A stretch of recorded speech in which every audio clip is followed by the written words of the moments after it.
who will probably see us via recording later. My name is Mariela Resendez Alvarado, and I'm the Director of School Mental Health at the Nebraska Department of Education, and will be the monitor for today's webinar session that we have.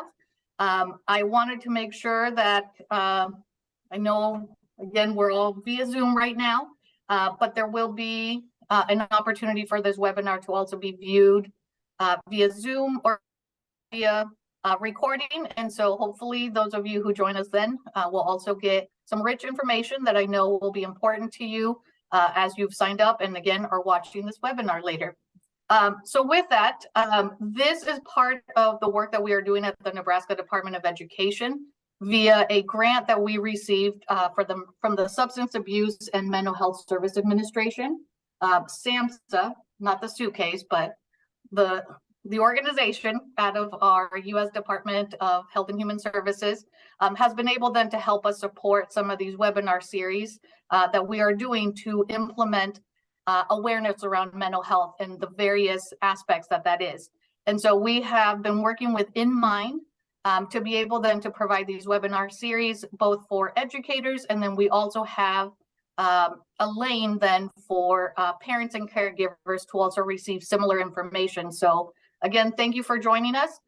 Today's session is going to be led by Alexandra Murtaugh, who is here with us today from In Mind to share with us about defiance. And so how do we reframe defiant behaviors? And so with that, thank you, Alexandra, for being here. And I will mute myself and let you get started. Sorry. Questions will go at the end. Wonderful. I was going to say that. Thank you so much for the introduction. So I'm located in Philadelphia. In Mind is mostly here in Pennsylvania, though we do work across the state, across many states, and across the world. Actually, we do some stuff internationally. So I just wanted to say thank you all for being here. I'm seeing people write in the comments like I'm commuting or I have kids that I'm watching right now. Completely understand. What I would say is if you do have a comment and you can't speak out loud, feel free to write it in the chat. I will do my best to make sure that when I'm done that I look through all of those questions and try to answer them as best as I can. But don't feel pressured to put on your camera or put on your audio. I completely understand. In addition to having taught here for many years and being the research and development coordinator at a previous organization, for In Mind, what I do is a lot of that research and development stuff, but we also do coaching and professional development within schools and school districts. And in my personal life, I have 4 children that range from ages 1 to 8. So on the younger end of things, I saw we have a daycare owner here, which I'm very happy to see. And my 4 children are with my husband right now, so hopefully they will not come up here. But if we have any small interrupters, I do apologize in advance, as occasionally that happens despite my best attempts. And hopefully you all understand that, and I appreciate your empathy. But we will dive right into this. And so originally when I was thinking about this presentation, I was thinking about how, you know, when I go into classrooms, and again, I mentioned I do a lot of classroom observations, I do a lot of school observations, things come up where people say to me, this student has one of these 3 behaviors. And the 3 behaviors I hear a lot about are the 3 Ds. So defiance, disrespect, and disruption. Those are the 3 things that I hear about the most often when I am in schools. And it doesn't matter the age. I was in a 4-year-old classroom today. I was in a 2nd grade classroom today. We also go into middle school classrooms and older classrooms for high schoolers as well. And those same 3 behaviors, no matter what age group I'm with, I always hear about those 3 behaviors. And so what today's presentation is really to talk about like how we define those behaviors. How do we define disrespect? How do we define defiance? How do we define aggression? Because the way that we define it helps shape how we respond to it in the classroom. So we're going to talk about what it means to pick our battles with students in a really authentic way and why that matters. We're going to hopefully reframe a little bit of those definitions around student defiance, around aggression. And the main point of this is really to identify effective ways to work with our students to develop their own social emotional skills so that they're not doing these behaviors that we're perceiving as defiance or aggression or disrespect or at times disruption. And so how they can communicate the need that is probably underlying that defiance more effectively. And then lastly, we're going to discuss and review strategies that work in responding to student defiance and aggression. Remember that every kid is different. All of you are different adults. And so how you're going to respond in that moment is going to be tailored to like what your voice is, what is your authentic personality, you know, what is your relationship like with that kid? But hopefully some of the strategies add to your toolkit. That's really what we focus on a lot, is like, how can you kind of bolster up your own toolkit so that when you're in the situation where you're feeling disrespected by a kid, or when you're in the situation where a student is saying, I've absolutely refused to do this, that you know how to respond in that moment. So we'll start out with a scenario. So you're a 7th grade teacher. So some of my background, I taught pre-K for a few years. I taught middle school and I taught high school. I also taught undergrad and graduate, but I've not taught elementary school, though. Now I have 2 elementary schoolers, so I cannot speak to what it's like to teach them, but I can speak to what it's like to parent them, which is in some ways fairly similar. But imagine that you are a 7th grade teacher. One of your students, Caden, starts to tap his pencil repeatedly on the desk, a very common behavior, no matter what grade you teach. The students around him don't seem to notice. You move on. Later in the class period, one of your students, Mira, takes her shoes off in the class, creating a small scene of 7th grade drama about the smell. The second she takes off the shoe, the student next to her is saying, oh my goodness, what's that smell? People start backing away. If you taught middle school, you have experienced this exact experience. It's very, very common. And so when we're thinking about how do we address this behavior, these 2 situations for me warrant very different responses. So the 3 questions that I ask myself, if I want to stop a student's behavior, is this behavior impeding the student's learning or the learning of others? Is there an explicit policy that the school or district has against it? And is this a safety issue for this student or another student? So if I go back to that first setting, that student is tapping on the desk repeatedly. The students around him don't seem to be responding to it. He's still attending to what you're saying in that moment. I would say that the answer to all of these questions is no. And so that's probably not a battle worth picking. Now, the exception to this, and I know that's not written on here, but there is a small exception if you cannot do your role without addressing that behavior. So if you're like, I can't think enough to even teach my lesson because of the tapping of this pencil, then feel free to interject. But if you're saying it bothers me, but it's not actually it's not disrupting the learning, it's not against an explicit school or policy, and it's not a safety issue, so I'm just not going to address it. It's probably not a battle worth picking. And if you think about your days, there's so many of these battles that we could have.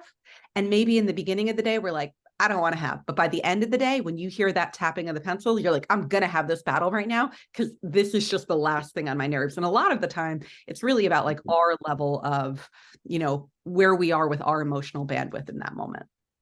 But if we go back to that other scenario where we have that student, Mira, who's taken off her shoes and had nobody else responded around her, it may not have been a big issue, but it created the scene where then other students were engaging. There was, volume in the classroom. Everybody's attention was turned toward that situation.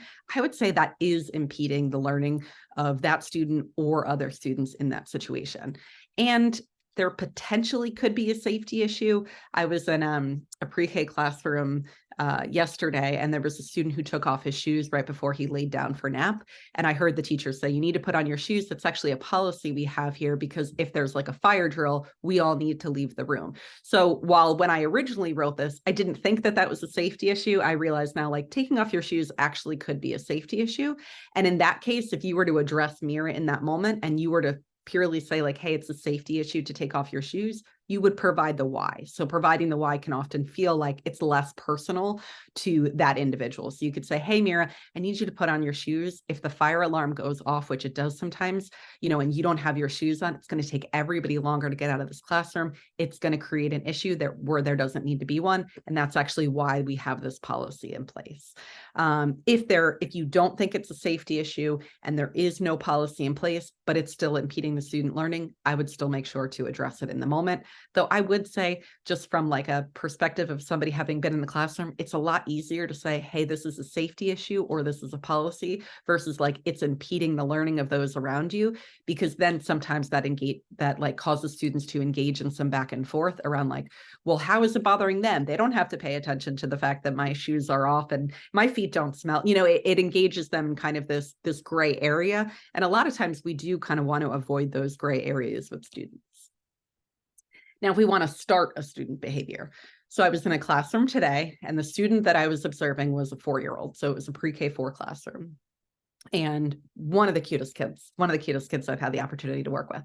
And I was observing her behavior. And what was interesting was she was termed defiant. So before I went in, I was told that she is very defiant about her behavior, but she was almost quietly defiant. And so when they would ask her to do something like, I need you to sit on the rug, she would lay on the rug, or she would put her hands over her ears, but she wouldn't do what she was being asked to do. And so in that situation, when we want to start a behavior that hasn't started yet, these are 3 questions we want to ask. So what is the goal of what I'm asking the student to do? So that's really important, because sometimes we ask students to do things just because we're used to asking them to do things, or they were expectations for us when we were in school, or they were ways that we were trained as teachers, but they may not be necessary, or they may not be connected to the goals that we actually have for the student. Are there other ways for students to meet that goal? So if I was asking a student to sit on the carpet, if the goal of that is to have the student feel a part of the community, well, then her laying on the carpet wouldn't be an issue.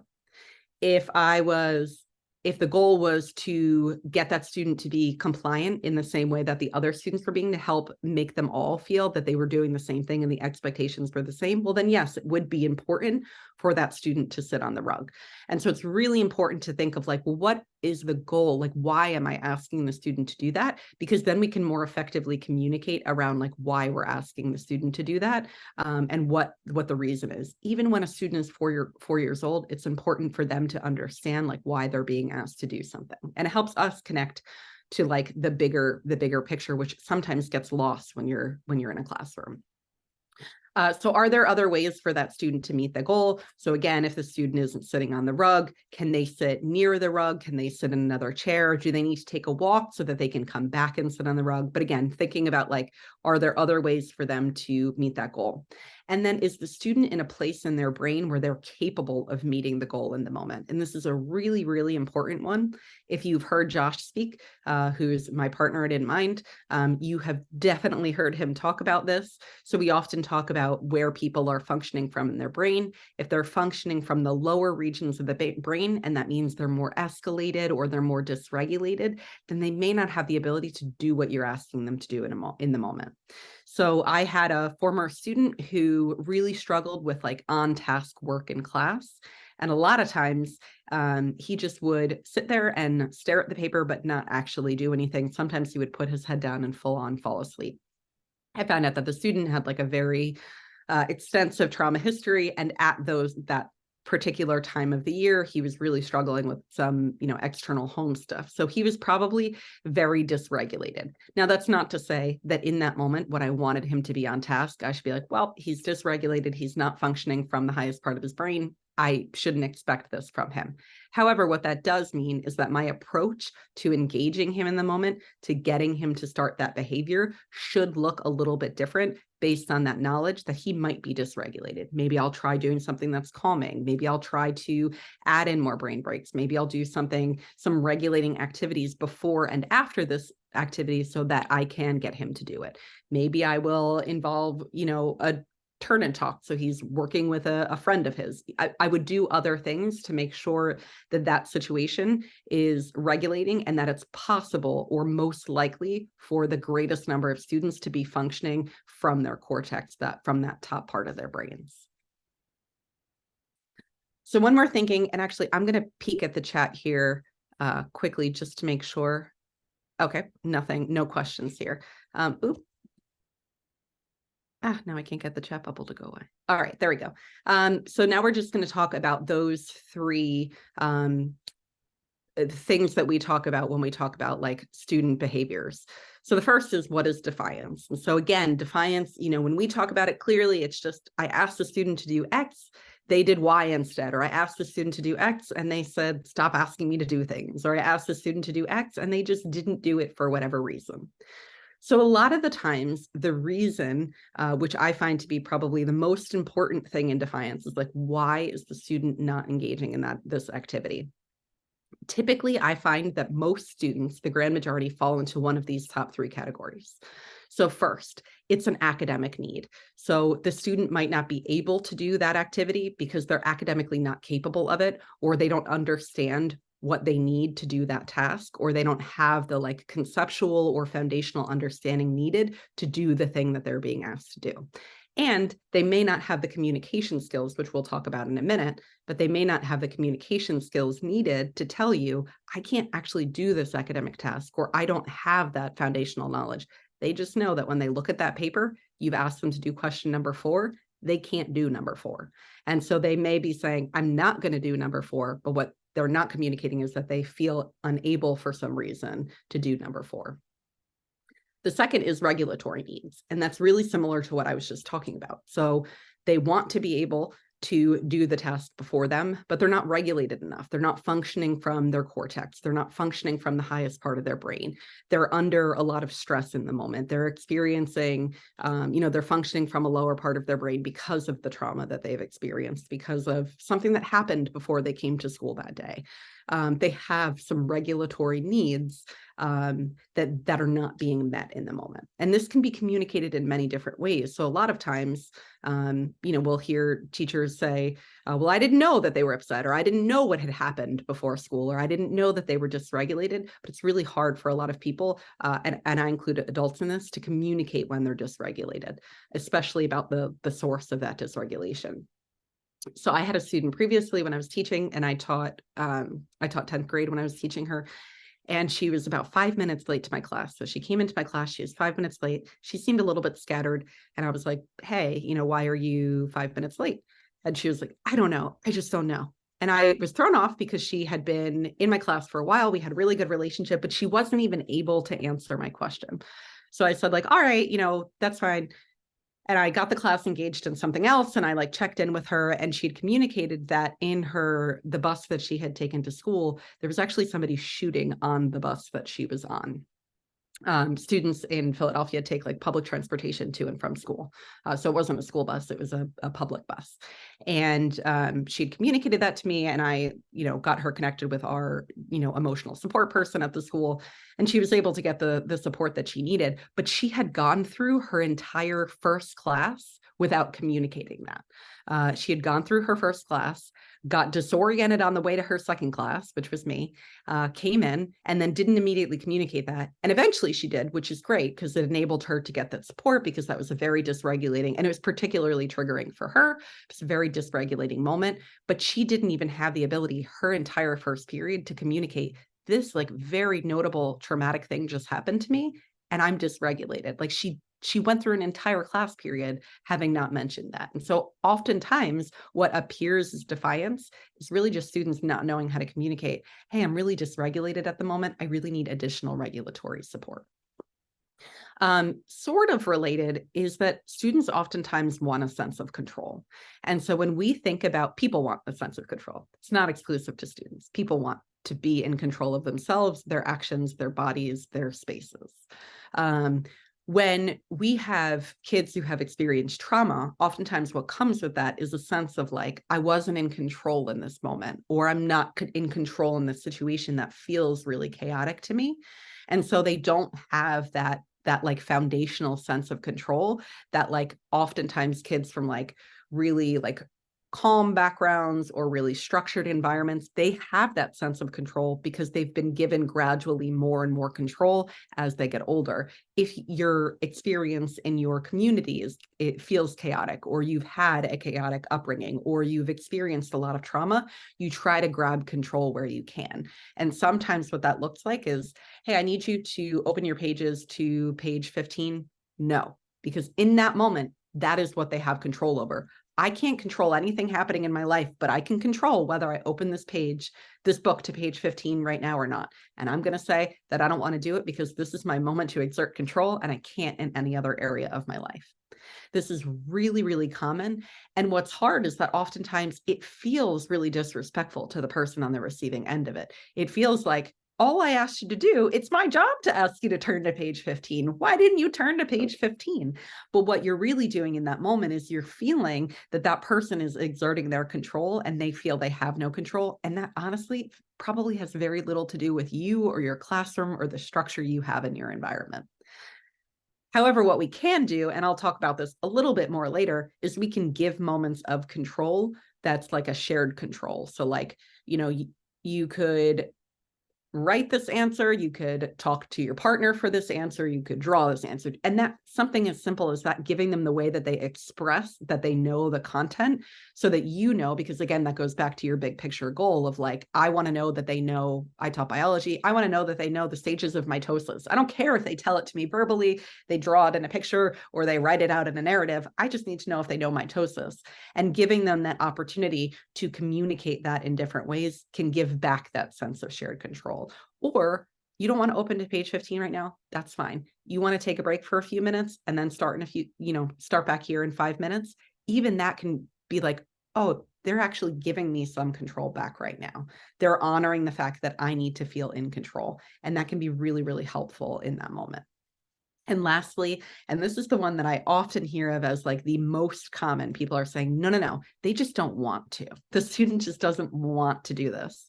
And while there's probably an element of truth to that, whether it's academic need, regulatory need, or sense of control, the student probably doesn't want to do it, but it's probably not just because they don't want to do it. It's probably one of those other reasons. I will say there's a percentage of kids who it truly is just an issue of they don't want to do it in that moment. And it may be that they don't have the social emotional skills to say, I want to push forward and do something, even though I don't want to do it in the moment. So it may be like a skill deficit in that area, or a skill that's still growing in that area. But that's like the very small portion of it. I can't tell you how often I meet with teachers and how often I meet with administrators who are just like, say what you will, but that student just doesn't want to do the work, or they just don't want to listen, or they just don't want to behave. And that happens so often. And of course it feels that way as an adult in the building. And that can happen. I'm not saying that doesn't happen. It's just the minority of cases. It's not the majority of people who are being what we classify as defiant. So what is aggression? So something we, see between students, something, between a student and adult. It could be something dealing with like physical property. But this is also another thing that's communicated to us a lot. This student gets angry and they get immediately aggressive. First of all, I would say the second you use a word aggressive around a student, it becomes like a little bit stigmatizing to that student, and it becomes a little bit of a label for them. And it can be really hard for students to feel like they can break out of that once they've had that label attached to them. They know that adults communicate within their building. They know that adults can communicate between buildings, that adults communicate with their parents. It's a little bit of like people rise to the expectations that you set for them. So we really want to make sure, while we can label behavior aggressive, that we are careful around how we utilize that word in communication about students and to students. But aggression usually masks another feeling. So people can be aggressive, but aggression in and of itself isn't a feeling. It's usually an expression of anger or sadness or frustration or disappointment. And a lot of times it's a feeling of dysregulation that they don't know how to manage in that moment. And I could tell a story about so many students for each of these. And so I'll briefly go into one of my students he was a lovely, lovely, wonderful student. Another kid he knew had made a comment from across the table from him. He got very mad, wanted to fight that student. He had actually called his cousin to come up to the school to be prepared to fight him at the end of the school day. Really highly escalated situation. The wild thing, though, is that student was a friend of his. It wasn't just a random person. However, this student had experienced a great deal of trauma, was really easily triggered, fight or flight. His choice was fight in that moment, and he was ready to engage. Was he a particularly aggressive student? Absolutely not. What he felt in that moment was dysregulation. He didn't know how to communicate around dysregulation. He didn't have conflict resolution skills to communicate with that student. All he knew in that moment was my options are to fight and I can win or I can lose. And that was the beginning and the end of his thought process in the moment, because what he was feeling was really, really dysregulated, shot down to the bottom of his brain, functioning from a really, really like primal part of his brain, and didn't have the skills or ability to really do anything else in that moment. The situation was dealt with, and they were friends like 2 days later, which was jarring, but wonderful. Aggression can also be related to self-efficacy. So a lot of times we'll see students in classrooms, particularly in secondary classrooms, but this can also happen in elementary and middle classrooms as well. But we'll see students who don't believe in their own ability to do the academics. And so sometimes it feels easier to get aggressive in response to a request than to be vulnerable enough to say, I actually don't understand what's happening here, or I don't know how to do this. And that's why aggression is, again, usually like a mask. There's usually a lot of things that are underlying it, and like a sense of self-efficacy, particularly for the task that you're asking the student to do in that moment, can be really, their self-efficacy can actually be really at the source of the issue. And what those students need a lot of times is those students need like a win. They need a way to feel academically capable, and they need a teacher who can be sort of intentional about supporting them in building that sense of efficacy for what you're asking them to do. Aggression can also happen, and I would say I see this a little bit more in elementary and middle school classrooms. I don't see this as much in secondary rooms, but feeling like ignored or invalidated. So I'm sure we've all had the experience of a student who raises their hand, you don't call on them, you call on another student, and then maybe they raise their hand again and you don't call on them again and you call on another student, and then they start to get really upset. For some students, it's just like a hands down, kind of frustration, maybe their head down. But for other students, that feeling of being ignored can feel really invalidating for them. And it can, again, cause them to get really dysregulated. And then they can start to show some of that, like whether it's verbal aggression, physical aggression, aggression toward objects, they could start to show some of that behavior. But it's really rooted in them being like, I wanted to be acknowledged. I wanted your connection in this moment. You didn't offer that to me. And I want to be clear, I'm not saying that we need to call on all students at all times, because that's not only physically impossible at every moment. It's also not, it doesn't set students up with reasonable expectations, but it's to help us realize, like, maybe in that moment, it's saying like, I'm noticing that behavior and I'm saying, hey, I noticed that you were participating a lot. Can you help us do this next activity? Or I noticed that your hand was up and you got upset when you put it down. It's just because I knew that you were going to give the right answer and I wanted to see if everybody else knew it. So it's just kind of communicating around what you suspect to be underlying that behavior before or while you address that actual behavior that you saw. And then sometimes there are just interpersonal peer issues, especially with secondary. Well, this is true of like upper elementary and middle and high school. You start to see more interpersonal peer issues as they're developing their limbic system. They become almost hypersensitive to, what other people are saying, what they're thinking of them, how they're looking at them, how they're perceiving all of the communication that's happening in that moment. And those like interpersonal peer issues can very easily lead to feelings of aggression, partially because when students start to feel that, they've probably not had a ton of situations that have equipped them with the skills to deal with some of those interpersonal issues. And lastly, for this part, what is disrespect? So first of all, cultural and family definitions vary.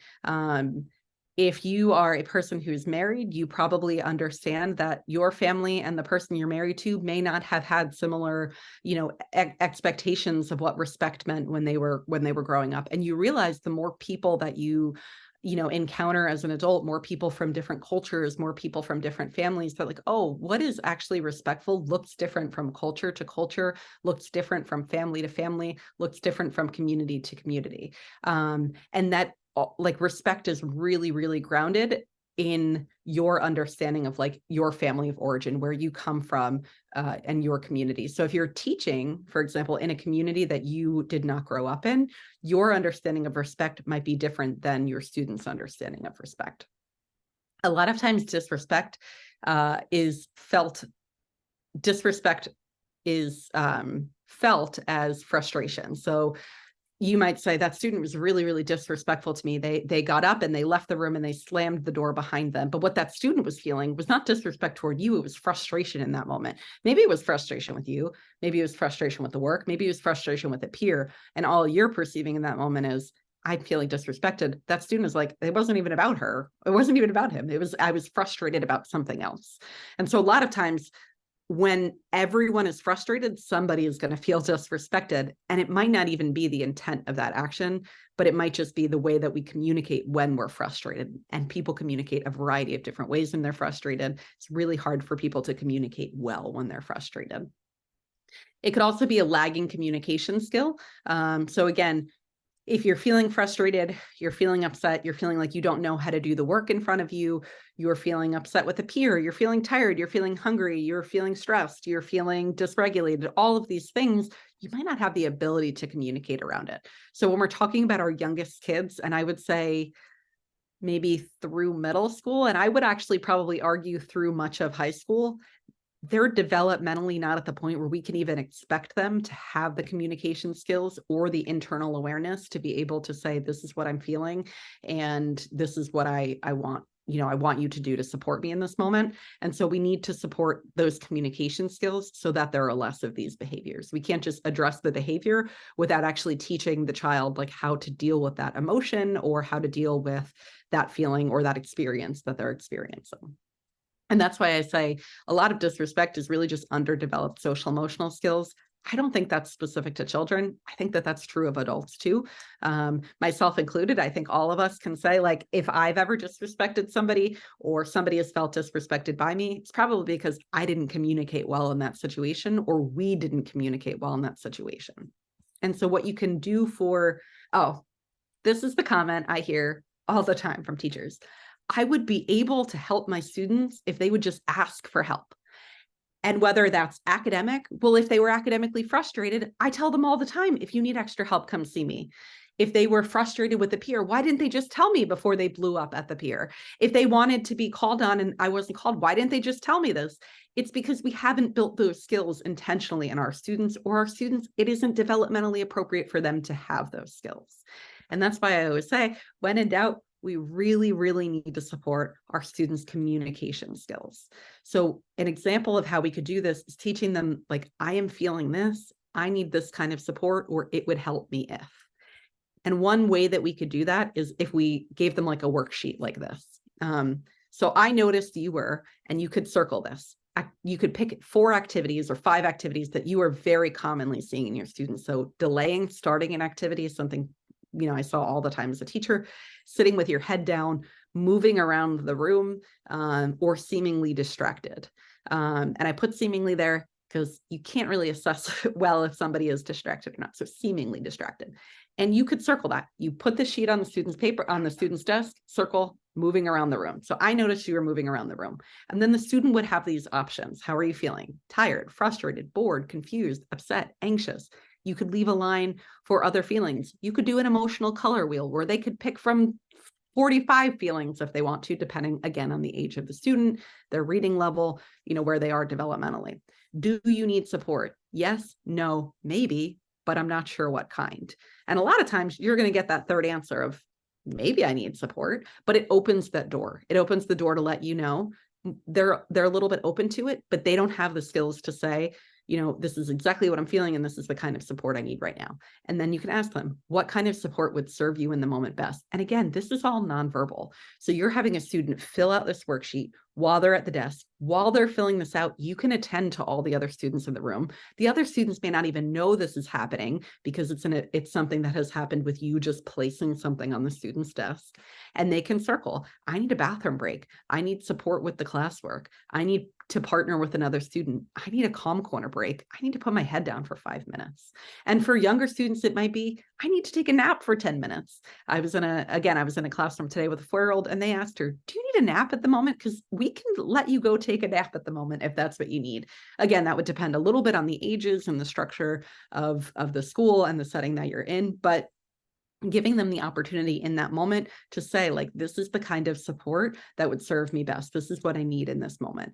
And what you're doing by providing this for your students, you're not providing them a crutch, you're teaching them how to communicate.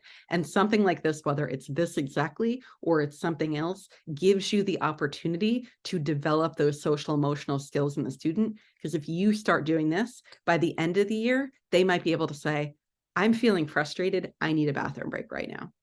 I'm feeling frustrated. Can I use the calm corner? They might have the ability to verbally express that because you've scaffolded and built that skill over time. When we want to support our students in being respectful, it's something similar. So I'm feeling, I need, it would help me if. Again, using those same things. So a lot of times when we're feeling disrespected by a student, we tell them, you're being disrespectful right now. And they're saying, I'm not being disrespectful right now. And then it's one against one. You're not seeing eye to eye here. But what we really need to say is like, what specific behavior are you perceiving as disrespectful? Hey, when I'm talking and you talk, I feel a little disrespected. Can you write that down for me? Because I really want to hear what you say. And then we could talk about it in a few minutes. Hey, when you shout out, I know you're excited and that makes me feel good, but it also makes me feel disrespected because I can't say what I want to say in that moment. Or, hey, when you get up and walk around the room, which I would argue is not disrespectful, but it makes me feel disrespected because then it distracts me and I can't do what I'm doing in that moment. Could you just walk around the back of the room? Or could you just like let me know if you need a break to go take a walk?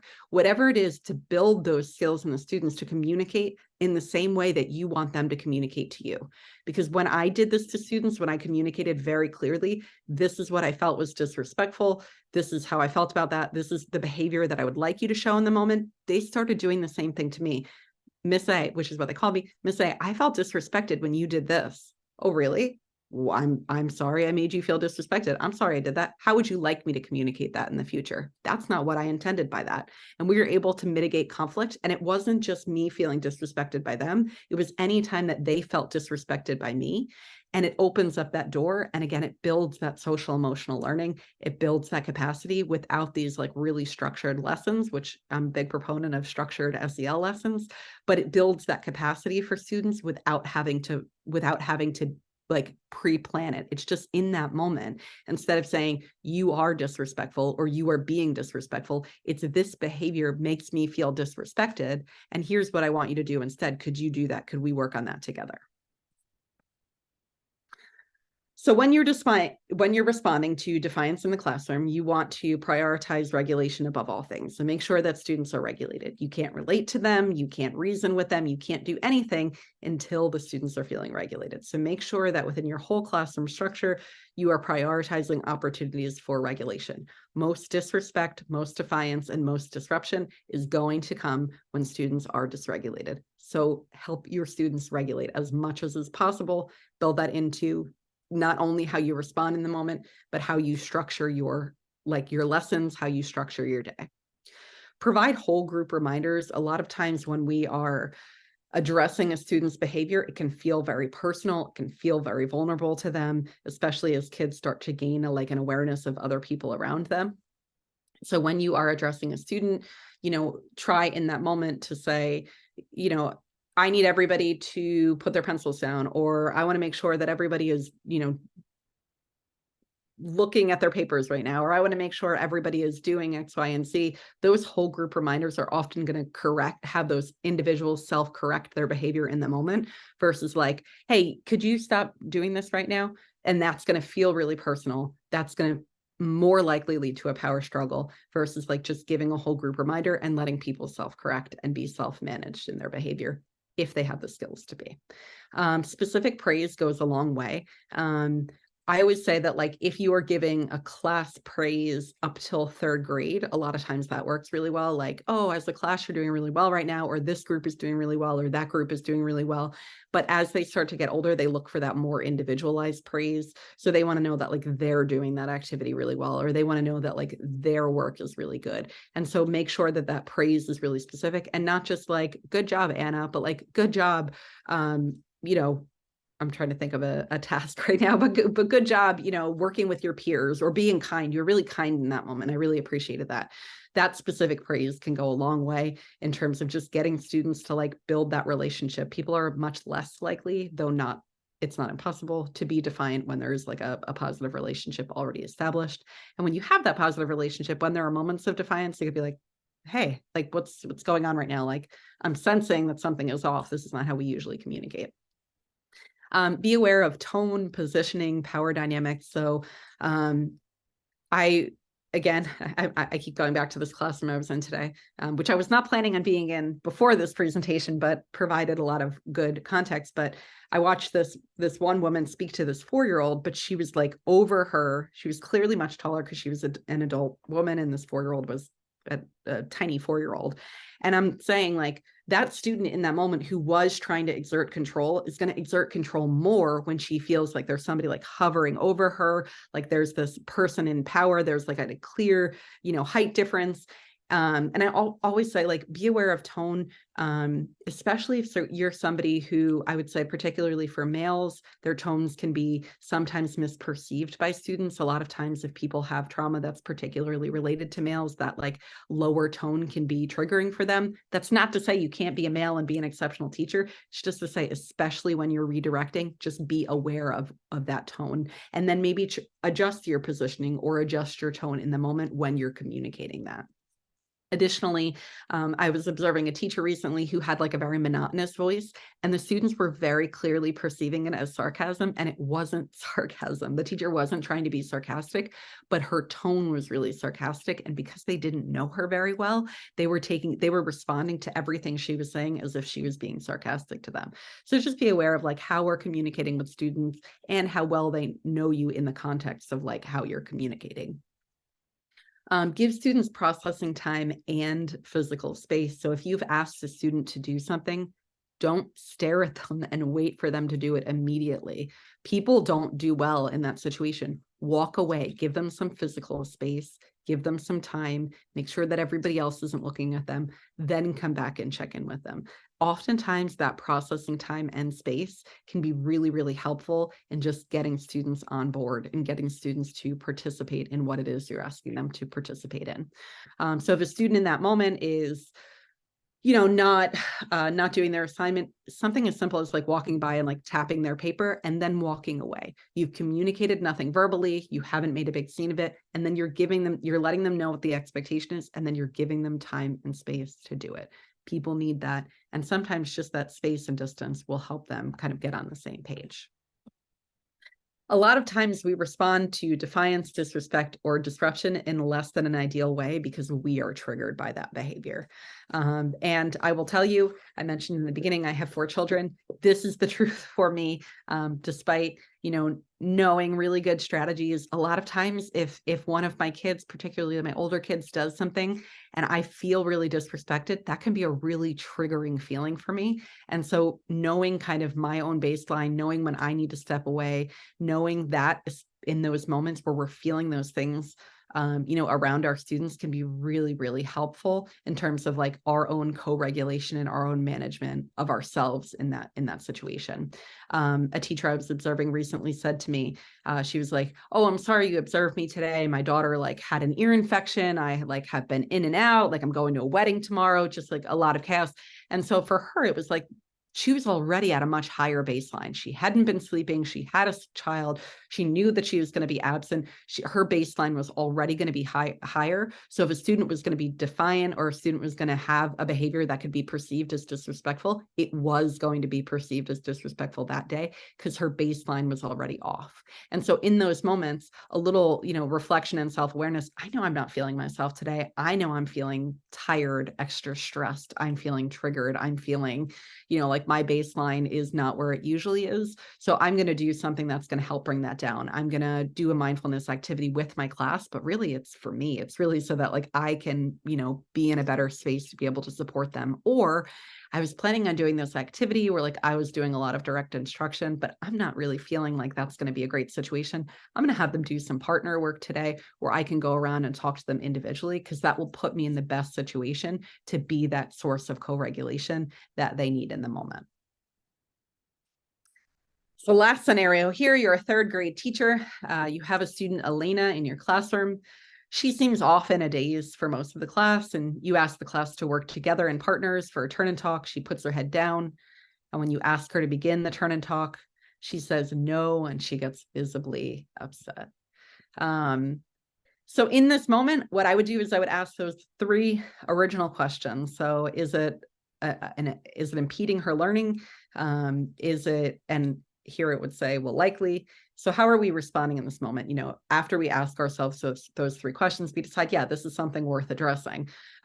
You could say, I need everybody to lift their heads up and make sure they're getting to work. You could give that whole group reminder if that doesn't work, but you know, you realize that she did seem off. In this situation, I would just make sure you have everybody else occupied at that moment, go over to that student, have a conversation with her. I would not spend time saying, you shouldn't say no to me, you should get started with your work. I would take a very different approach and just make sure that you start with like a curiosity, like how, you know, you seemed really off, you know, you seemed a little, did you get a good night's sleep last night? Are you feeling hungry? Like make sure you're checking kind of those biological needs because she is a younger student in this moment, and make sure that you're really starting from a place of like, you know, I'm going to address this. I'm not going to focus on the defiance. I'm going to focus on the fact that she seems off, that something seems she doesn't seem like herself in this situation. Now, if this is something that happened every day, maybe you would address the situation differently. But in this case, I would say, while her saying, no, I'm not going to do that, and getting visibly upset with you isn't ideal in the situation, that's probably not the thing that needs to be addressed. The her being off in a daze, her seeming off, that requires more of your addressing. And I guarantee that's going to build a relationship more than if you just address, you know, the thing that she did that could have potentially been upsetting to you in that moment. So another scenario, you're a 10th grade teacher. You have a student in your classroom who comes in, talks during the entire do now, makes jokes through the first half of direct instruction, and does not begin the partner activity when asked to, but takes out her phone instead. When you walk over to address the student, she rolls her eyes at you and tells you she isn't going to do anything today. So if anybody, I know that this is being recorded, so this is probably not the best, but if anyone wants to put in the chat, I'd love to hear kind of what your gut response would be to the situation. And again, maybe this isn't the best format for it because it is being recorded.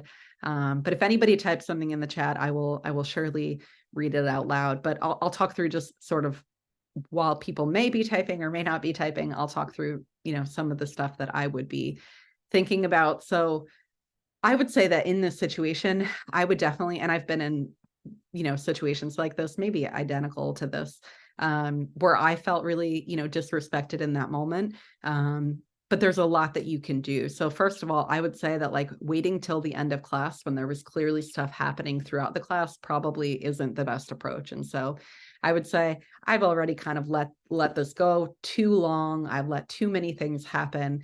And I would say some good structures to like help with something like this, or did I greet the student when they first came into the room? Did I get them on track immediately? Because those first few minutes of the class are really, really important in getting kind of everybody on the same page.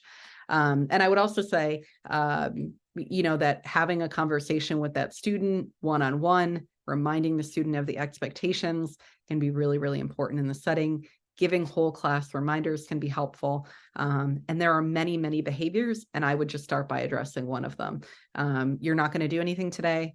That's what the student has communicated. Like, why do you need a break? And again, communicating like, these are the options in terms of like supports you can get right now. You can't sit here and be on your phone because that's kind of disruptive to everybody else. Everybody can't do that. So I can't have you do that. But here are some things that you could do in this moment that could be potentially helpful to you.